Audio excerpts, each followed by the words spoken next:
This is Cover to Cover on iZoom Internet Radio. I'm your host, Michael Gray, and I'm a professional writer and ghostwriter. On our show, we'll cover all things about books, ebooks, writing, self-publishing, agents, and the most important topic, how to get that story out of your head and into a printed, published book.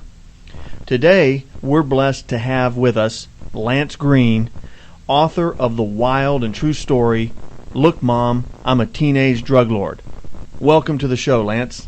How you doing, Michael? I'm doing great. I got to tell you, I've read the book.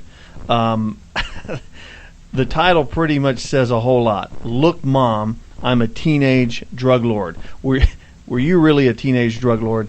Yes, actually I was. It's an interesting story about how I stumbled into a illegal drug empire. I had no real reason to sell drugs. I was very fortunate growing up. I came from a very well-off family, lived in a very nice suburb. There was no real reason for me to actually go down this path. I just kind of stumbled into it accidentally. Well, let's talk a little bit about that stumbling. You obviously you grew up with money. As I started reading the first part, you grew up with an American Express card in your pocket, basically. Is that right? Yes, pretty much. I mean, from when I was young, I had an American Express card in my pocket. I thought that was the social norm, but apparently it's not. All my friends had access to cash as well, too. We had real well-to-do, well-off parents, and basically I stumbled into selling drugs. I had a friend of mine, Michael Ring, which basically one day came to me when I was in high school, a freshman in high school. I started smoking pot and stuff, and we became friends. And later down the road, he convinced me to sell weed. I don't know why I agreed to do this. There was no real reason for me to do it. And the funny thing about it was I was the one fronting the money to get all the marijuana, and yet we were splitting it 50-50. I don't know what type of business model that was at the time, but I guess it was all because of my high IQ or all the dope I was smoking, but I agreed to do it. So basically on that there, I stumbled into starting to sell just small amounts of marijuana. You covered part of the book that I think is very funny. You actually have been tested, and you have a very high IQ. Is that right? Yes, that's correct. And you get this business started with selling drugs.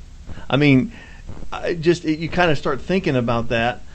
As I think about it, I think, man, you're a smart guy. There's a lot of things you can do.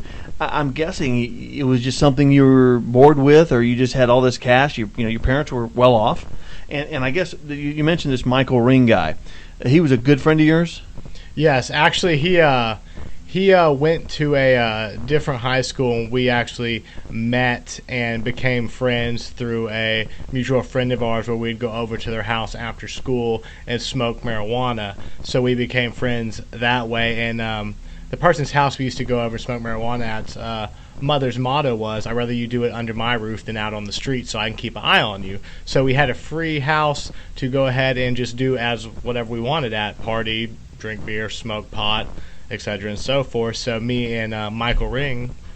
Let me stop you right there. That house that you were at, that's in the wealthy suburb that you're living in. Is that right? Correct. Okay, so you've got all these well-off, wealthy people living in this one area, and you guys after school just walking down smoking pot in someone's garage. Yes, that is correct. I mean, with the garage door open. Yes, right? It was hot, so you had to have the garage door open in the summertime. I mean, you'd sweat to death in the garage, or in the winter you'd want it closed because it was cold. So, so basically, the neighborhood's coming down there. It's kind of like a Starbucks for pot. Pretty much at the time, yes, it was you could say a Starbucks for pot. And then later on, as my drug career goes forward, I start to move into larger amounts of marijuana.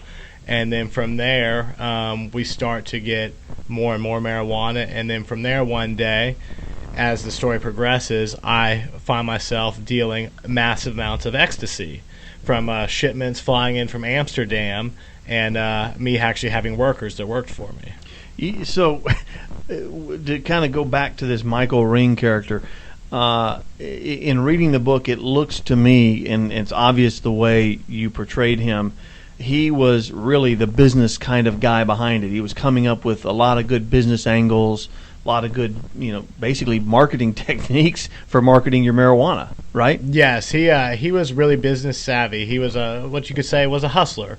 He was real smart when it came to business, moving the product, finding new people to buy the product. He came up with actually a great marketing gimmick where we would break out Swisher Sweets and roll them into 3 sweets, and it took very little marijuana, but it looked like you were getting a lot. So we'd cut the Swisher Sweets open, take out the tobacco, put marijuana in them, roll them back up, and we would sell 3 for $10. And that was Michael Ring's idea for people that just wanted to have something instantly to smoke. They didn't want to roll their own joints or smoke out of a pipe. I like the one part where you put in there about Michael Ring was pushing you to sell more, and he was constantly pushing you, and he was demanding and pushing you to go visit that one more addict per day, one extra sales call per day. Yeah, he was always a hustler. I mean, he wanted to make sure the product moved so we could acquire more product, and the faster the product moved, the more money we made, the richer we became. Now, in all seriousness, there's a lot of scary, frightening, really death-defying moments in this book. I mean, there's times when you could have easily been killed or killed somebody, right? Absolutely. I mean, for example, one of the times Michael's talking about here is I just had a ecstasy deal go south where I lost $10,000 of a, I guess you could call him a client of mine. And we were at my apartment partying until 4 in the morning, just me and a good friend of mine, and all of a sudden I hear knocks on my door. At 4 in the morning, no one knocks on your door. So me thinking it was my disgruntled investor, I grab my pistol grip shotgun and have a good friend of mine swing open the door, and it happens to be a state trooper standing there. I remember the state trooper's look right on his face as I had the 12 gauge aimed right at him. All of a sudden he looks back and he goes, "Oh, fuck, I can't." And his facial expression to this day is burned into my mind, and he goes for his Sig Sauer, and I throw my gun down and say, "Stop, stop, stop."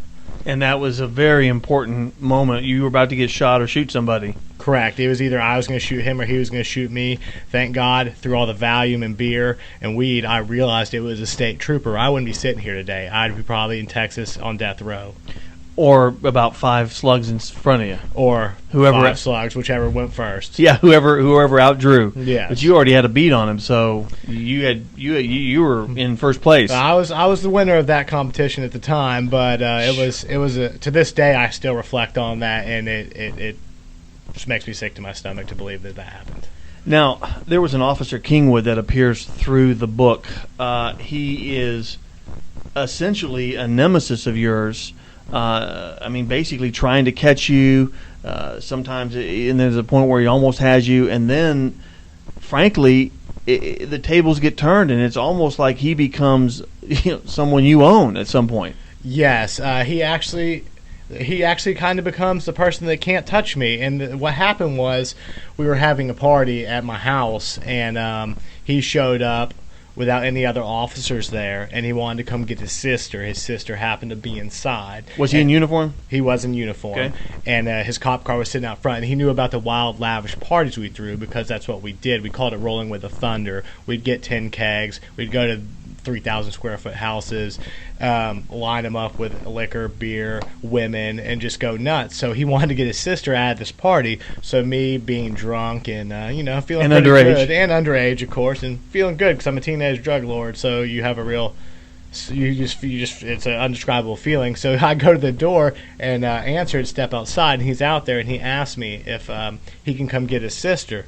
Me being the smart-ass kid that I was with a high IQ, I told him to pretty much go F off, and he couldn't have his sister, so he loses it, and he starts choking me. So at that point, I push him off me, get free, and slam the door. He is so enraged, he punches through the glass door, and all of a sudden, my buddy on the other end has a video camera and goes, "We got this on tape now. You're screwed now." And so he's still going nuts out there, and I'm like, wow, I've never seen a cop get this angry at me. I'm sure I've upset them many of times with my smart-assness, but so I wind up calling the police chief on him. And he ends up, I think, repaying and repainting your door. And basically, from then on, if you run into him at another party where he's thinking he's going to arrest you, he just can't because it's going to be retaliation. Correct. At that point on, he couldn't mess with me. At one point, I ran into him actually after that, a couple weeks later at another party, and I do a little dance taunting the police officer because I know I'm going to jail anyway. That's my MO at this point. I'm just out of control. So unfortunately enough, my cop in my pocket shows up, and instead of arresting me, he has to take me home and drop me off at my parents' house and let me go. We're here on iZoom Internet Radio, and we're talking to the author, Lance Green, of this wild story, Look, Mom, I'm a Teenage Drug Lord. How many times have you been arrested? I want to say 17 times, unfortunately. 17 times? Yes. Wow. I'm sure that's not a record, but it sounds like it should be. I mean, it's not a record, but when you come from a family that is able to afford attorneys and pretty much make your discretions go away every time you make a mistake, you really aren't held accountable for your actions. So you would call that negative reinforcement, I suppose, to where every time I would do something bad, my family was always there to bail me out. So I learned that I had no consequences for my actions.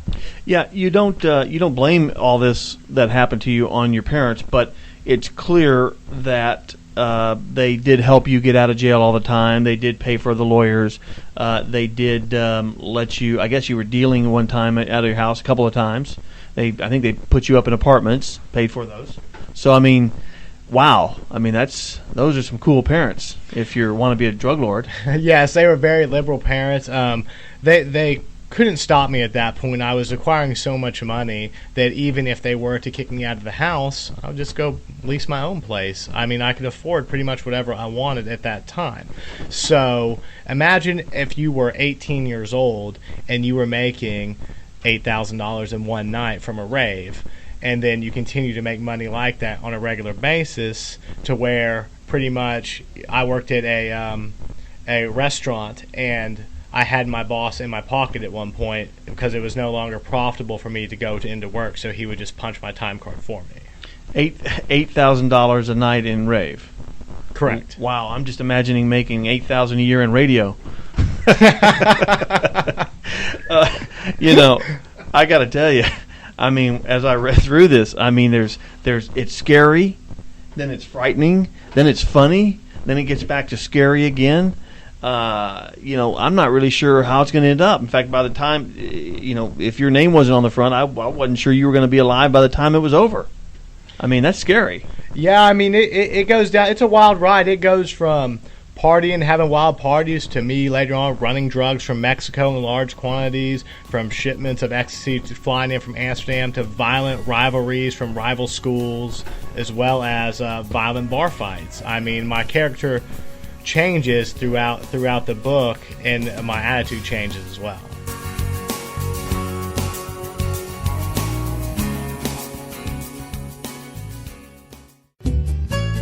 Do you have a book in your head that you've been trying to get out? Perhaps you've started on the book and need some help finishing it. Or maybe you just need some coaching to get the final draft perfect. TexasGhostwriter.com is the solution for you. The professional writers at TexasGhostwriter.com will do as much or as little as you need. And they are very affordable. Call them now at 214-377-1125 and talk to their professional writers about your special project. Or check out their website at TexasGhostwriter.com. Hi, this is J. Steven Sadler from Crumbs, and if you're looking for the finest crumb cake in the world, visit our website at www.crumbs, that's CRUMBZZ.com, or visit us in our tasting pavilion out in Forney, Texas, 212 South Bodark Street, Forney, Texas, 75126. Give us a call, 214-541-9665.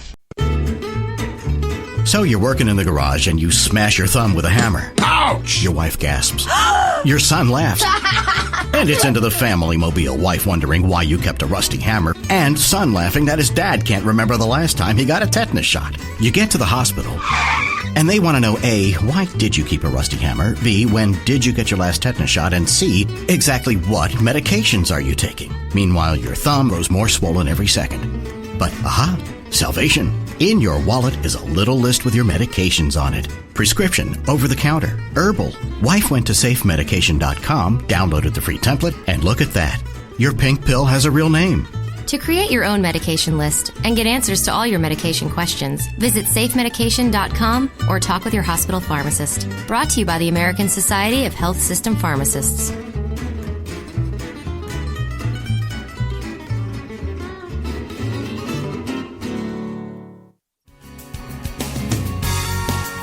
Welcome back to Cover with your host, Michael Gray. I can be reached at texasghostwriter.com. Today we're talking to Lance Green, author of the book, Look, Mom, I'm a Teenage Drug Lord. I want to cover a few things I want to go back to your parents for a second. It doesn't end well in real life, obviously, with your parents. I mean, their world starts to crater when your world starts to crater. Is that right? That's correct. I mean, towards the end of the book, the world without consequences, I mean, you can only sustain that life for so long of a time. And unfortunately, once the money goes away, the family starts to crumble on itself. And there's a bitter fight over money and a legal battle and some other stuff that destroyed our family, as well as my constant arrest and more serious charges that come later on in the book. You know, I read the introduction, so I know that you've changed your name and all the names of the characters in there. Obviously, I guess that was an important part for you to use a pseudonym. Yes, I mean basically, I changed my name because I now have a very good career, and I am not necessarily ashamed of what I did, but I'm not proud of what I did. But I felt this story should be told, so I changed all the names to protect the people in the book as well as myself, because now I enjoy legal success, and I don't want to jeopardize that.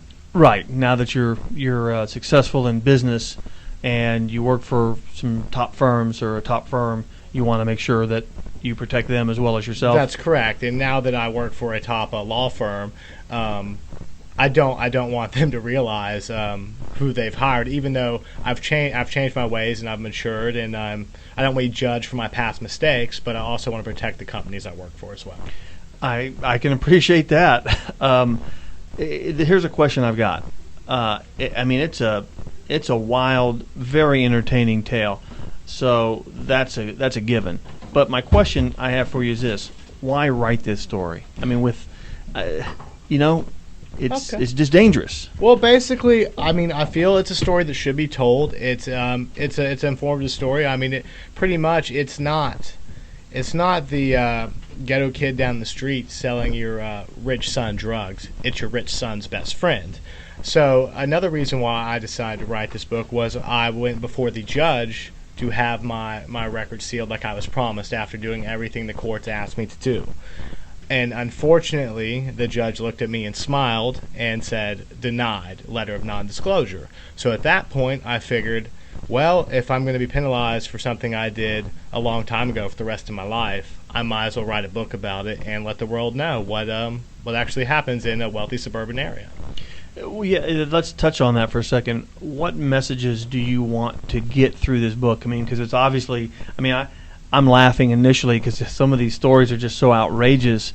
It's just hard to imagine that happening. But it's serious. I mean, drugs are serious. It affects people's lives seriously, and there are people that die because of it or go to prison for long periods of time. What message do you have that you want people after reading this book? You know, kids, parents, maybe you have different messages. I don't know. I mean, the main message that I have is that regardless of your actions and what you may think there are no consequences for, at the end of the day, you will be held accountable for your actions. So for me, growing up in a wealthy area, thinking that there were no rules, at the end of the day, there are rules, and you will be held accountable for certain decisions that you make. And it also has to do with, I can't stress this enough, that the person your son is buying the drugs from is your son's rich best friend. It's more than likely someone that you have over at your house all the time, that shakes your hand, that you're on really good terms with, and you think's a great guy. And not necessarily he's not a bad guy. It's just he's doing this because he's bored, or he likes the women it brings him, or the parties, or the social status. It's kind of like when I grew up, Leave It to Beaver, the character Eddie coming over, shaking everybody's hand, friendly with everybody.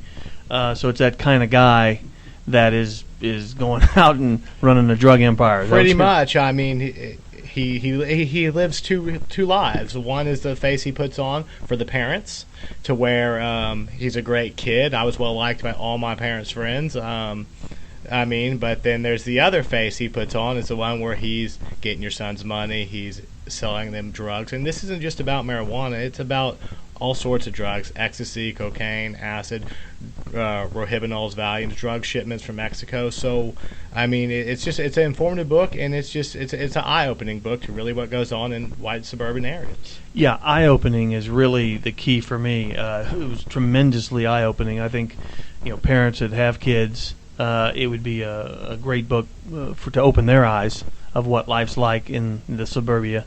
Absolutely. World. I mean, it's definitely an eye-opening book, especially for parents. Even if you haven't done drugs, it's not necessarily about the drugs in general. It's about what's really going on in your son or daughter's high school.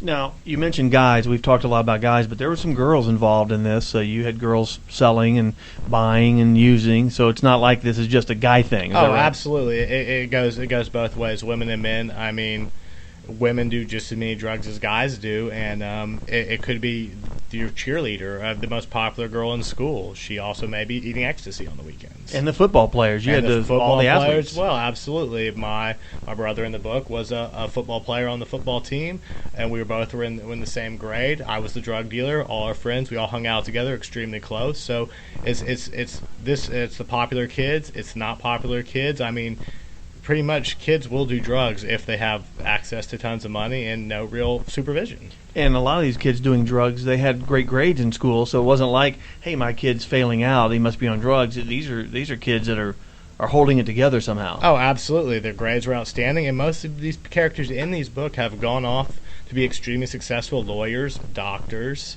consultants. I mean, most people in this book, these characters you read about, actually made it through and are extremely successful in their adult lives as well. We're here on iZoom Internet Radio. We're discussing a new book that just came out with Lance Green called Look, Mom, I'm a Teenage Drug Lord. Lance, I want to talk about, you mentioned consequences. The consequences, let's talk about the first one. You have a felony record. That's correct. I do have a charge for cocaine on my record for a substantial amount, and that will never go away. So I have to live the rest of my life with the consequences of some mistakes I made when I was younger. And no matter what I do, I mean, that's going to follow me around forever. But we're not just talking paper consequences. You have physical consequences as well. Absolutely. From all the partying and all the drinking and all the drug use, my pancreas is ruined. So I have a medical condition now that destroyed part of one of my organs. I mean, physically I'm fine. I just can't drink alcohol anymore, and it doesn't affect my day-to-day stuff, but there are consequences to this lifestyle if you choose to leave it. Right. I mean, you still could have complications at any time with pancreatitis or any type of pancreas problem down the road. Absolutely. I mean, it's something I have to keep in mind every day when I'm out with my friends and they're having a beer. I have to think twice about having that beer. Do I want to have it? Yes. Can I have it? No. It's probably not a good idea. Any other consequences? I mean, did your family suffer any consequences as a result of your drug business? Absolutely. I mean, my family is divorced. A lot of pain. There was a lot of heartache. I mean, and a lot of stuff that you don't realize at the time when you're living in this world and you don't have any rules and you have access to all this money, is that at the end of the day, once that's gone, I mean, there's really nothing left for them to fall back on.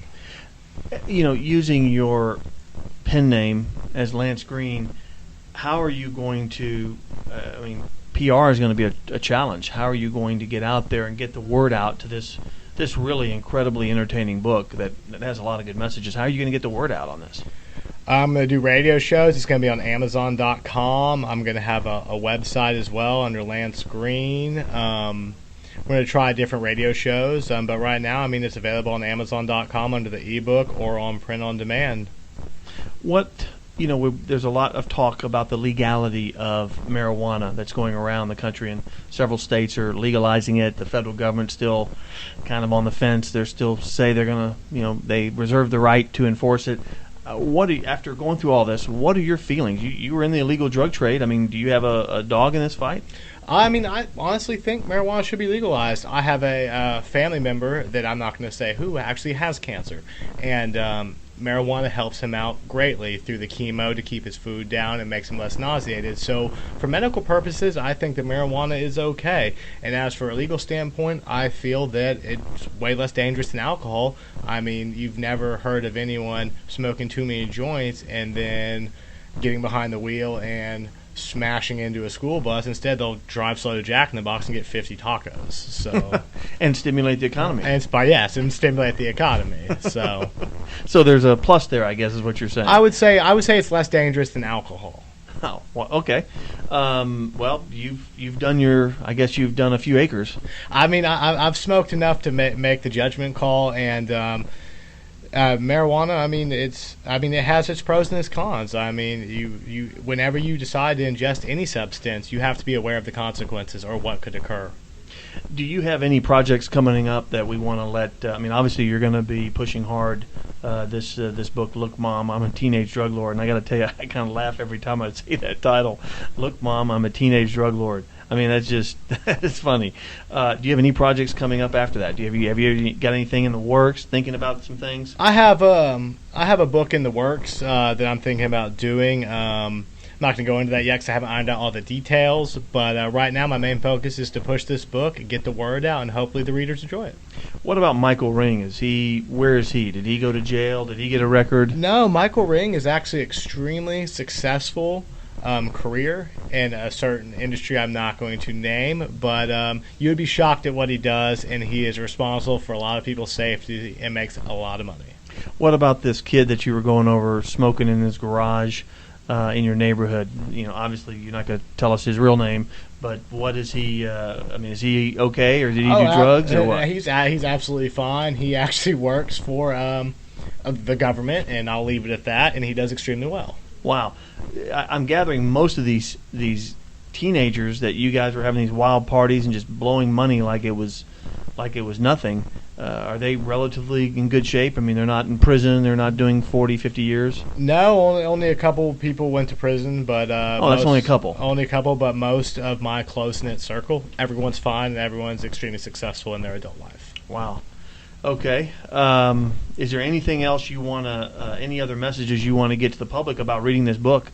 I guess it's right now. It's on Amazon. Is that correct? That is correct. It's on Amazon. I mean, pretty much, if you like the show Weeds or Ferris Bueller, it's like Ferris Bueller and Weeds combined. It's Ferris Bueller's Day Off with the drugs. It's a wild ride. It's entertaining. Your heart will be pounding. You won't be bored. I can guarantee you that.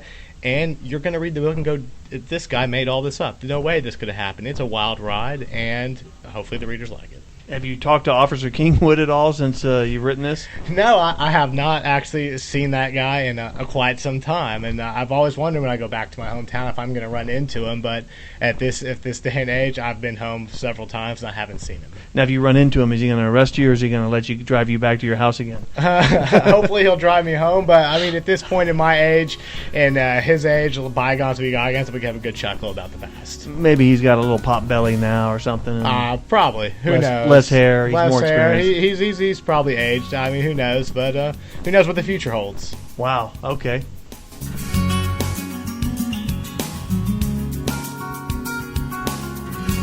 We've been talking to Lance Green, author of Look, Mom, I'm a Teenage Drug Lord.